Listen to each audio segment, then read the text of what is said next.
পাপে পাপে আমিসহ আমরা অনেকেই পাপান্বিত। ক্ষুদ্র অংশ করি জেনে, সিংহভাগটাই করি না জেনে।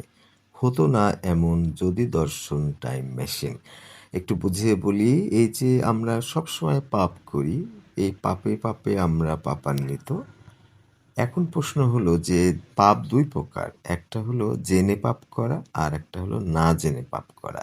তাই বলছি ক্ষুদ্র অংশ করি জেনে, যত পাপ আমরা করি তার খুবই ক্ষুদ্র অংশ আমরা জেনে শুনে বুঝে সজ্ঞানে করি, কিন্তু সিংহভাগটাই করি না জেনে। এই যত পাপ আমরা করি, পাপে পাপে আমরা পাপান্বিত, তার ৯৯% অধিকাংশ অংশই কিন্তু আমরা না জেনে পাপ করি।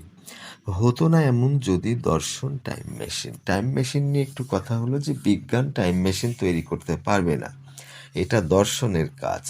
এমন একটা দৃষ্টি হবে যে দৃষ্টি দিয়ে সে যে কোনো জিনিস দেখতে পাবে, মানুষের মাথার মধ্যে কি হচ্ছে, নানান কিছু দেখতে পাবে।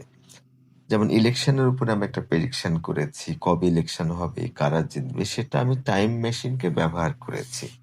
সেটা দিয়ে আমি ২টা ডেট তৈরি করেছি, কারা জিতবে সেটা আমি ওখানে বলেছি। তো এই যে হতো না এমন যদি দর্শন টাইম মেশিন, তাহলে এই দর্শন দিয়ে এই টাইম মেশিন তৈরি করা যায়। এই দর্শনটা যদি আপনার পাওয়ারফুল থাকে, তবে আপনি ধরতে পারবেন যে এই কাজটা পাপ। কিন্তু আপনার পাশের জন যার দর্শন জ্ঞান নাই, সে কিন্তু ধরতে পারবে না যে এটা পাপ, ও বুঝতেই পারবে না।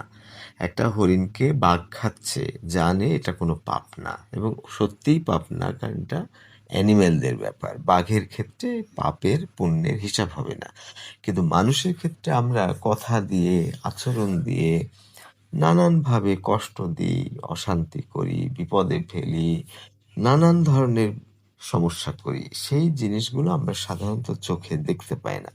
এগুলো দেখতে হলে আপনাকে দর্শন জ্ঞানে জ্ঞান